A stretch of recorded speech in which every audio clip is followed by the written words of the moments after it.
Hello everyone Jai Jagannath welcome back to my YouTube channel. आशा करुँच आपण मैंने समस्ते भलरे थे।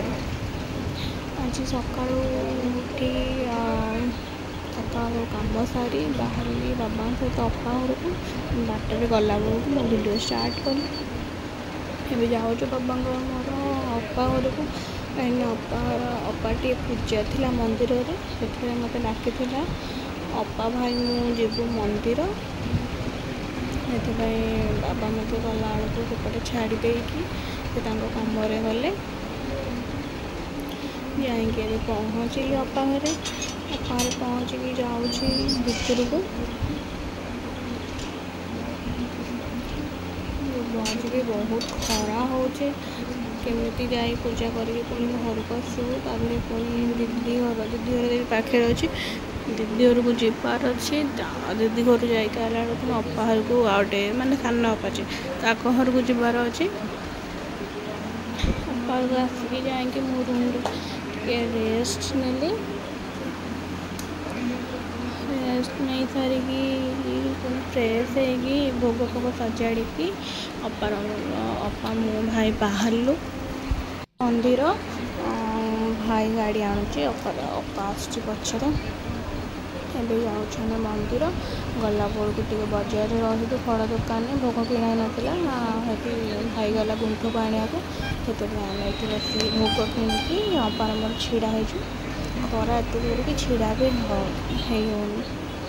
ତାପରେ ଗୁଣ୍ଠ ଆସିଲା, ଗୁଣ୍ଠ ପୁରା ଦାନ୍ତ ଦେଖି ଆସିଲା, ପୁରା ଖୁସି। ତାପରେ ଆସି ଆମେ ମନ୍ଦିରରେ ପହଞ୍ଚିଲୁ। ମନ୍ଦିରରେ ପହଞ୍ଚିକି ପୂଜା ହେଲା, ସେଠି ମୁଁ ମନ୍ଦିରରେ ଟିକେ ଭିଡ଼ିଓ ବନେଇଦେଲି। ଭାଇ ଆସିଲା ଧୋଇକି, ତାପରେ ମନ୍ଦିର ପୂଜା ସାରିକି ଯାଉଛି ଦିଦି ଘରକୁ। ତେବେ ଦିଦିର ପାଖ ଭାଇ ଗଲା ମିଠା ପାଇଁ, ଆମେ ଚାଲି ଗୁଣ୍ଠ ମୁଁ ଅପା ପଳାଇଲୁ। ଯାଇକି ପହଞ୍ଚିଲୁ ଦିଦି ଘରେ। ଯାଉଛୁ ଭିତରକୁ, ଦିଦି ଘର ଭିତରକୁ ଯାଉଛୁ। ଗଲାବେଳକୁ ଦିଦି ଛିଡ଼ା ହେଇଥିଲା, ଦୁଆର ମୁହଁରେ ଛିଡ଼ା ହେଇଥିଲା, ତା ଘର ବାହାରେ ଛିଡ଼ା ହେଇଥିଲା। ଛିଡ଼ା ହେଇଛି, ମୁଁ ଗୋଟେ କ'ଣ କହିଲି, ମୋତେ ମୁହଁ ମୋଡ଼ିଲା। କଳେଇଟା ମୋର ବେଷ୍ଟ ଦିଦିକେ। ତାପରେ ଗଲୁ, ଯାଇକି ଦିଦି ରୁମ୍ରେ ବସିଥିଲୁ। ଦିଦି ଏସି ଲଗେଇଦେଲା, ତାପରେ ବସିକି ଟିକେ ରେଷ୍ଟ ନେଲୁ। ଗୁଣ୍ଠର ଅପାର ବସି କଥା ହେଉଛନ୍ତି। ଚାଲିଛି ତାଙ୍କ ଖଟି ଗୋଟେ ଚାଲିଛି ଆଉ। ତାପରେ ଟିକେ ପାଣି କୋଲ୍ଡ ଡ୍ରିଙ୍କସ୍ ପିଇ ତାପରେ ପୁଣି ବାହାରିଲୁ। ଆଉ ଗୋଟେ ଅପା ଘରକୁ ଯିବାର ଥିଲା, ଯେଉଁ କହୁଥିଲି ସାନ ଅପା ଘରକୁ ଯିବାର ଥିଲା। ତାପରେ ସାନ ଅପା ଘରକୁ ବାହାରିଲୁ। ତାପରେ ଗୁଣ୍ଠ ବି ଆମ ସହିତ ବାହାରିଲା, ସେ ଆସିବ, ତାକୁ ଆଣିକି ପୁଣି 4ଟା ବେଳେ ଆମେ ଛାଡ଼ିଦେବୁ। 4ଟା ବେଳକୁ ପୁଣି ଆସିବ। ସେଇଠି ଆମେ ବାହାରିକି ଯାଉଛୁ। ସେ ତା ମାମା ଗୋଟେ କ'ଣ କହୁଛି, ଫୁଲେଇ। ସେଠୁ ବାହାରିକି ସେଠି ଯାଇ ଅପା ଘରେ ପହଞ୍ଚିଲୁ। ଅପା ଘରେ ପହଞ୍ଚି ସେଠି ପୁରା ଯେଉଁ କୁହନ୍ତି ଗୋଲ ବୈଠକ, ସେଠି ସେମିତି ବସି ପଡ଼ିଛି। ଖଟି ଅଲଗା ପ୍ରକାର ଚାଲିଛି। ସେଠି ଅପା ବସି ସାହିଲ ସେଠି ଗୋଟେ କୁଆଡ଼େ ଗଲା, ଗୁଣ୍ଠ ବସୁଛି। ସେଠି ଅପା ହେଲା ସାନ ଅପା, ଏଠି କ'ଣ କରୁଛି ବସିକି ତାର ଭିଡ଼ିଓ କରୁଛି ବୋଲି ସାହିଲ ସେଠି ନୁଚୁଛି। ସେଠୁ ଅପା ଟିକେ ବସିକି ଅଧଘଣ୍ଟା ଘଣ୍ଟେ ବାହାରିଲୁ। ସେତେବେଳକୁ ହେଲାଣି 1:30 ହେଲାଣି। ଭୋକ ବି ବହୁତ ଜୋର ହେଲାଣି, ତାପରେ ଖରା ବି ବହୁତ ହେଉଥିଲା। ଦେଖିବେ ବାହାରକୁ ଘର ବାହାରକୁ ଆସିବି ତ ଏତେ ଖରା ଯେ ବାହାରେ ଅନେଇ ବି ହେଉନି, ବହୁତ ଖରା।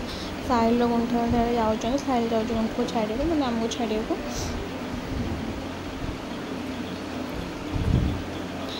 ବାପରେ ମୋ ମୁଣ୍ଡ ତ ଏମିତି ସୁନ୍ଦର ଲାଗୁଛି, କାଳିକି ଯେଉଁ ଲାଗନ୍ତି ନା ସେମିତି ଦେଖାଯାଉଛି।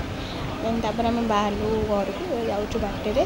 ସେତେବେଳେ ଟିକେ ମେଘ ବି ଉଠଉଥିଲା, ଘୋଡ଼ାଘୋଡ଼ା କରୁଥିଲା, ପୁଣି ବର୍ଷା ଯେତିକି ଟାଇମ୍ ବି ଖରା ହେଉଥିଲା, ବହୁତ ଜୋରରେ କାଟୁଥିଲା ଖରା।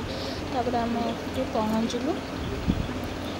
ପହଞ୍ଚିକି ଯାଉଛି, ଗାଡ଼ି ଓହ୍ଲେଇକି ଯାଉଛି ଘର ଭିତରକୁ।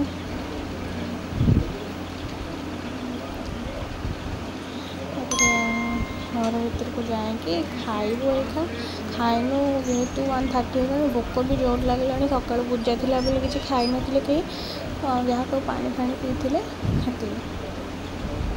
जो खाइबू खाई सारी पुणी 4टा बेले गुंठू नबू छाड़ घर को तापर गला बेलू बाटे टेलर पाखे काम अच्छी टेलर दुकान में तार कौन ड्रेस देता से कौन बनवाई तार टी कौन तापर 4टा बेलू उठिकी गुंठू को अलता लगे बाहर घर को अलता लगे ताईर मुझे टी अलता लगेदेली अलता लगे आम बाहर गुंठू को नहीं से जहाँ हो कि वर्षा उठूला खरा हो नाला 5टा 7टा वर्षा उठेला मझे खरा होता मत जोरे खरा हो नाला बाहर आम गुंठू को लेकिन रही टेलर दुकान रही तार कौन दरकार माप नब से करने को ड्रेस